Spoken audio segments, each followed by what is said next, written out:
नमस्कार।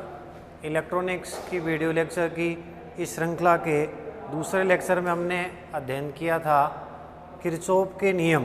किरचॉफ के दो नियमों के बारे में हमने पढ़ा था। किरचॉफ का जो पहला नियम है उसको हमने कहा था धारा नियम या संधि नियम, और किरचॉफ का जो दूसरा नियम था वो था वोल्टता नियम या लूप नियम।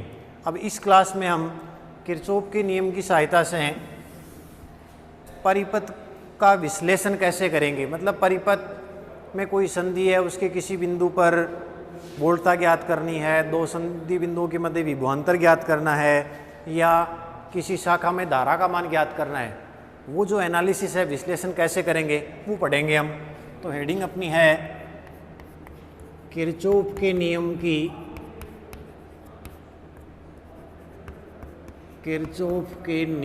की सहायता से किरचॉफ के नियम की सहायता से परिपथ विश्लेषण, circuit analysis with the help of Kirchhoff's law. परिपथ के विश्लेषण के लिए यहाँ दो विधियाँ काम में आएगी।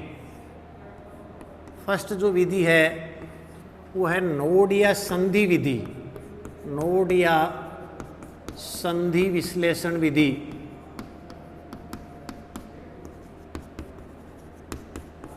नोड और संधि जंक्शन। सेकंड जो मेथड है वो है पास या लूप विश्लेषण विधि।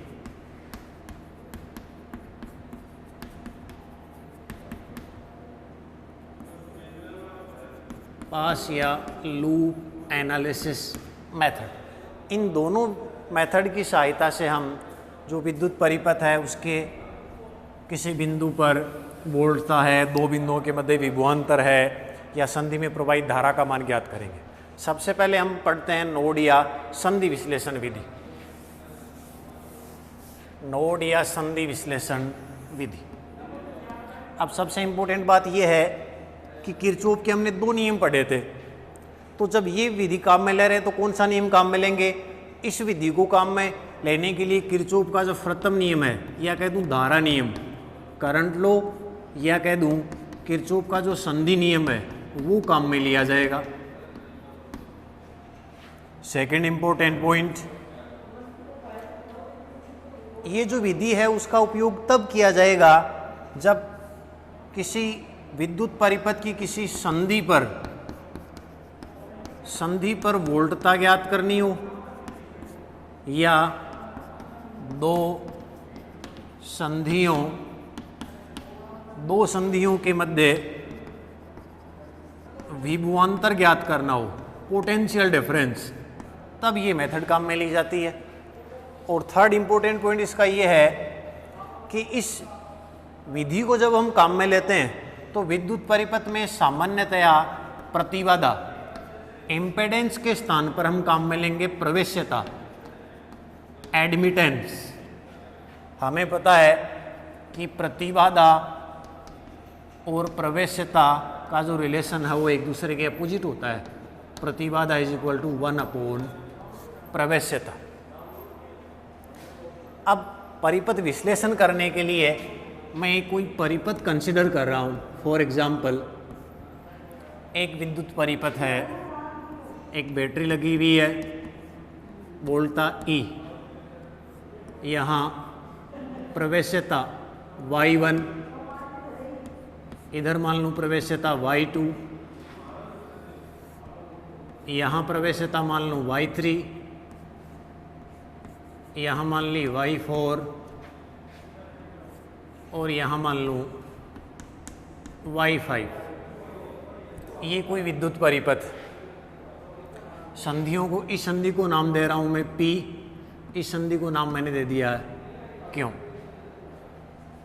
सपोज इस संधि में प्रवाहित धारा का मान I1, इसमें प्रवाहित धारा का मान I2, इस शाखा में प्रवाहित धारा का मान I1, इसमें I2, इसमें कंसिडर कर रहा हूँ I3, इसमें I4, और इसमें प्रवाहित धारा का मान है I5। अब जब ये मेथड हम काम में ले रहे हैं तो इसको काम में लेने के लिए विद्युत परिपथ के किसी बिंदु को हमें एक संदर्भ बिंदु मानना होगा, रेफरेंस पॉइंट। अब यहाँ हम सुविधा के लिए रेफरेंस पॉइंट जो मान रहे हैं वो ये जो बैटरी हमने ली है उसका जो ग्राउंडेड टर्मिनल है, जैसे ये ग्राउंडेड टर्मिनल हो गया या ये कहूँ, इसको हम रेफरेंस पॉइंट मान रहे हैं, इसको मैं ओ नाम दे रहा हूँ। अब रेफरेंस पॉइंट हम ऐसा कंसिडर कर रहे हैं कि वो जो अपना रेफरेंस पॉइंट होगा वो ग्राउंडेड होगा, ग्राउंडेड भू संपर्कित होगा। मतलब ये हुआ कि जैसे इस बैटरी के सिरों पर विभवांतर ई हो, तो अगर मैं ये कंसिडर करूं कि ये ग्राउंडेड यानी ये जो है वो 0 वोल्ट तक है, तो ये जो पॉइंट है वो ई वोल्टेज पर होगा, तो ये संदर्भ बिंदु माना है हमने ओ। अब हम कैलकुलेट ये करना चाहते हैं, जैसे सपोज इस पॉइंट पर मैं पी पॉइंट पर विभवांतर मान लूँ ई पी और क्यू पॉइंट पर वोल्टता मान लूँ मैं ई क्यू। तो या तो मैं ये कैलकुलेट कर लूँ कि पी पॉइंट पे वोल्टता क्या है, क्यू पॉइंट पर वोल्टता का मान क्या है, या इन दोनों के मध्य वोल्टताओं का अंतर विभवांतर ज्ञात कर लूँ। ये सब ज्ञात हो सकता है। ये ज्ञात करने के लिए जो हम मेथड काम में ले रहे हैं, देखो अभी हमने कहा था कि प्रतिबाधा और प्रवेश्यता का रिलेशन एक दूसरे के अपोजिट होता है। ओम के नियम से V equal to R I, तो वहाँ से धारा I इक्वल टू होती है V अपॉन आर। आर प्रतिरोध एक तरह से प्रतिबाधा ही होता है, और हमने कहा है कि प्रतिबाधा और प्रवेश्यता का रिलेशन एक दूसरे के अपोजिट होता है। इसका मतलब 1 अपॉन आर का रिलेशन है वो हो जाएगा एक तरह से प्रवेश्यता के रूप में, यानी इसको मैं ऐसे लिख दूँ I इक्वल टू V और इसको लिख दिया 1 अपॉन आर को Y। ये जो Y है वो शो कर रहा है प्रवेश्यता, एडमिटेंस। इसके अकॉर्डिंग अब जैसे फॉर एग्जांपल इसमें ये जो धाराएं हैं उनका मान ज्ञात कर रहा हूं मैं। जैसे धारा I1 हो जाएगा धारा वोल्टेज इंटू प्रवेश्यता, तो प्रवेश्यता तो Y1 है। अब वोल्टेज का मान ये हमने ग्राउंडेड माना है, तो इसका मतलब इस पॉइंट पे हो गया E। इस P पॉइंट पे मान लूँ मैं EP, इस वाले पे मान लूँ EQ। तो धारा इधर फ्लो हो रही है, मतलब ये हाई वोल्टेज पे हो गया, ये लो पे, तो इन दोनों का डिफरेंस हो गया E माइनस EP, ये I1 हो गया। इसी टाइप में I2 ये रहा, ये वाला पॉइंट EP ये ग्राउंडेड है 0, तो EP minus 0 into I2। Similarly I3 में करंट इधर फ्लो हो रहा है, हायर पे EP लोअर पे EQ, तो ये होगा EP minus EQ into Y3। Next I4 ये रहा, इस पॉइंट पे हो गया EQ, ये ग्राउंडेड है, ये शॉर्ट सर्किट है तो ये भी ग्राउंडेड ही होगा, तो EQ माइनस 0 इंटू Y4। इसी टाइप में I5 जो होगा वो यहाँ ये वोल्टेज, जैसे ये शॉर्ट सर्किट है तो यहाँ अगर मैं EQ होगा तो ये भी EQ ही होगा, तो यहाँ ऐसा कंसिडर कर लूँ कि I5 पे वो हो जाएगा EQ माइनस 0 इंटू हो जाएगा Y5। ये धाराओं का मान ज्ञात हो गए। अब हमने कहा था कि इस मेथड में हम किरचॉफ का प्रथम नियम काम में लेंगे, धारा नियम या संधि नियम। वो लगा रहा हूँ मैं इस संधि पर, संधि P पर किरचॉफ के धारा नियम से किरचॉफ का धारा नियम ये था कि किसी संधि पर आने वाली और जाने वाली धाराओं का बीजगणितीय योग है वो होगा 0। वहाँ हमने एक चिन्ह परिपाटी काम में ली थी, तो ये डिस्कस किया था कि सामान्यतः हम आने वाली धाराओं को धनात्मक मानते हैं और जाने वाली धाराओं को ऋणात्मक। इस पॉइंट P पर I1 आ रही है तो I1 पॉजिटिव हो गया, I2 बाहर जा रही है तो I2 निगेटिव हो गया। इसी टाइप में I3 बाहर जा रही है तो I3 भी हो गया निगेटिव, तो ये इज इक्वल टू क्या हो गया 0। I1 I2 I3 की वैल्यू पुट कर देते हैं।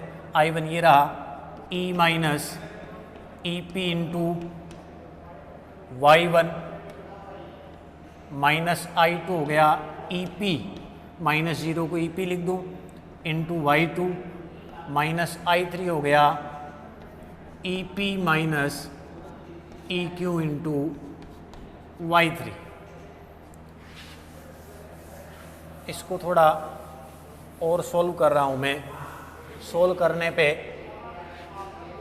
यहाँ बनेगा e into y1 minus E P into y1 minus E P into y2 minus E P into y3, फिर minus minus plus plus E Q into y3 is equal to 0। इनमें E P वालों को common ले रहा हूँ मैं, इन तीनों में ई पी कॉमन आ गया तो माइनस ई पी अगर कॉमन आ गया तो ये बन गया y1 plus y2 plus y3 plus E Q y3, इसको राइट हैंड साइड में भेज दूँ तो ये हो जाएगा माइनस ई इंटू y1, या माइनस से मल्टीप्लाई कर दूँ तो E P y1 plus y2 plus y3 minus E Q into y3 is equal two plus हो जाएगा ई इंटू y1।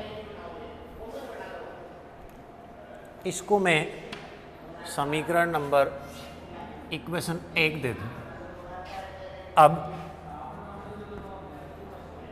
इस संधि क्यू पर किरचॉफ का नियम, धारा नियम लगा रहा हूँ। संधि क्यू पर किरचॉफ के धारा नियम से, क्यू संधि पर धारा I3, I4 और I5, I3 संधि की ओर आ रही है, I3 पॉजिटिव हो गया, I4 दूर जा रही है नेगेटिव हो गया, I5 भी दूर जा रही है तो I5 भी नेगेटिव हो गया, is equal to 0। Value put कर देते हैं।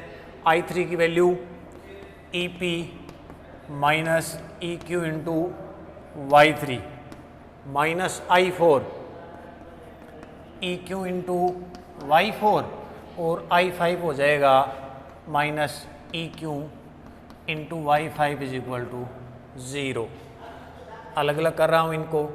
ई पी जो होगा उसका तो हो जाएगा y3, फिर ई क्यू, इन तीनों में ई क्यू है, minus E Q y3 minus E Q y4 minus E Q y5, minus का ई क्यू कॉमन ले लिया तो y3 plus y4 plus y5 is equal to 0। इस प्रकार हमारे पास किरचॉफ के धारा नियम को अप्लाई करने पर दो इक्वेशन आ गई, इक्वेशन फर्स्ट और इक्वेशन सेकंड। इन इक्वेशंस में देखो y1, y2, y3 की वैल्यू अपने पास है, ई की वैल्यू आपको दी हुई होगी, मतलब यहाँ अननोन हो गया एक तो ई पी और एक हो गया ई क्यू। इस इक्वेशन की बात करें तो इसमें y3, y4, y5 अपने पास होगा, यहाँ भी अननोन हो गई ई पी और ई क्यू।